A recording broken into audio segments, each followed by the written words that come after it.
Okay, remember this a few years ago? This is the replacement STK401, I believe, -140S. It was the original. This is the 140A, according to that. Anyhow, this goes with my Sony subwoofer SA-WM500.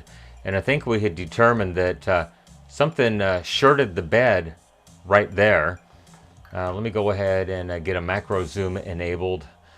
I know we covered this, but I want to show you it one more time because I found the original STK401-140S that came from the factory on the Sony subwoofer. There it is, 401-140S, A3C7 is the date code. I want to pop this thing open and compare it to this one. Let me get the macro zoom enabled real quickly and we'll take another revisit to this guy. One moment. Okay, well here is a close-up view of the failed replacement chip that I think lasted maybe a couple of weeks or maybe a month. Something exploded right there in the center of your screen. Yeah, not good. Maybe that transistor let loose, I'm not sure. But I thought what I would do is, and I think I did this last time, I'll get the ohm meter out and we'll just do checks between the base collector and emitter of these two big output transistors right there. Let me zoom out just a little bit. We'll get the meter in view here, and then after that we'll go ahead and pop. Once you pop, you can't stop. I'll put this in diode. We'll pop the other one apart.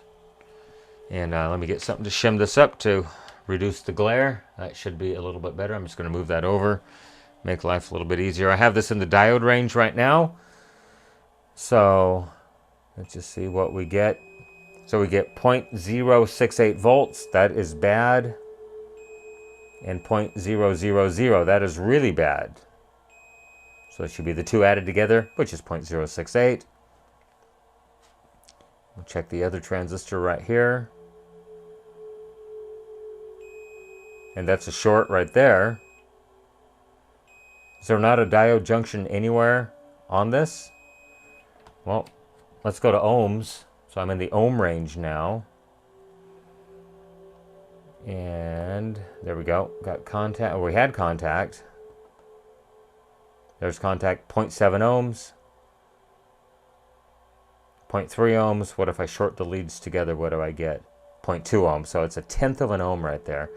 Over here, 81 ohms.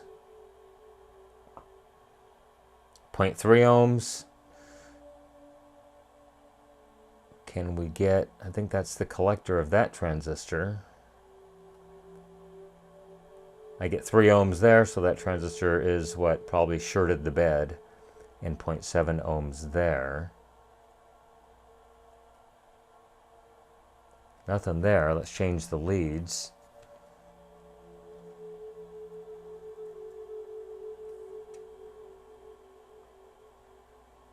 Wow, 3 ohms. I didn't get that last time. If I can get it to stay on there. I'd like to get a junction somewhere. Any kind of a diode junction would be great.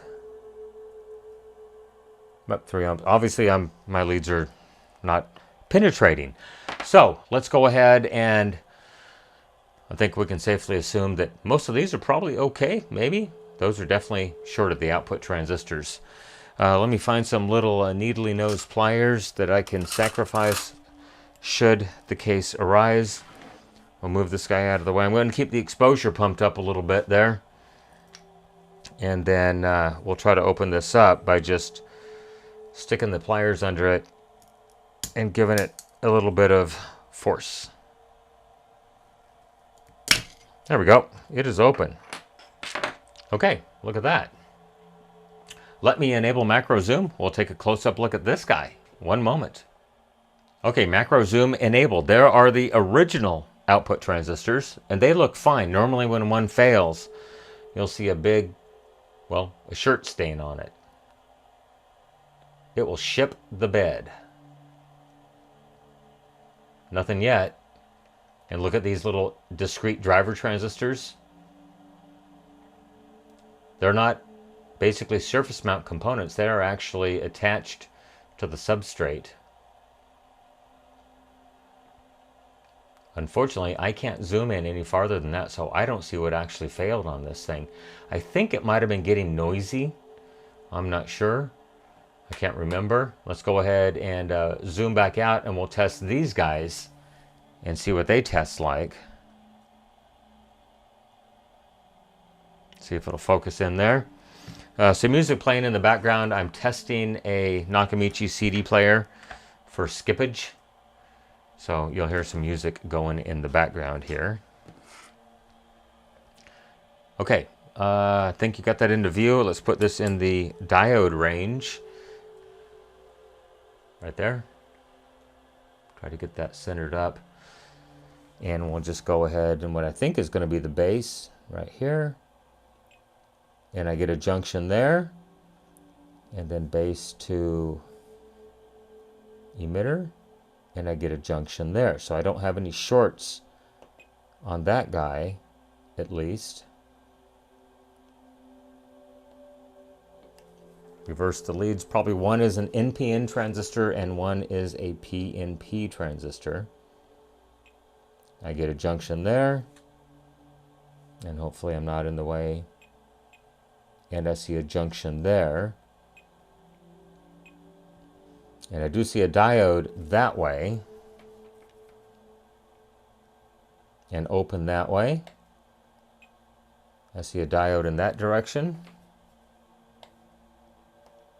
And it is open in that direction. So something failed in this chip. I think it was becoming noisy, so I just chose to replace it with this cheap Chinese, which is all that's available, knockoff piece of junk. I mean, it looks pretty close to the original.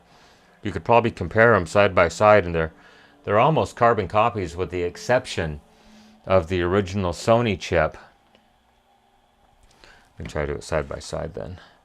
With the original Sony chip having actual transistors bonded to the heatsink, and then the replacement chip just being cheap Chinese garbage.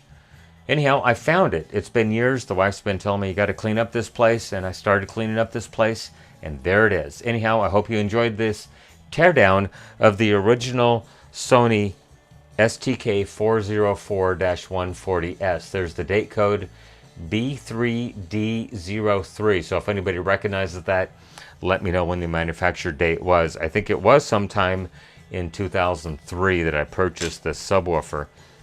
Maybe 04 or 05. There is the box that the replacement chip came in. Pretty nondescript, just a white box. I wrote that on there, obviously. Anyhow, there you go. Hope you enjoyed it. Everyone have a great day. Thanks for watching. Bye-bye.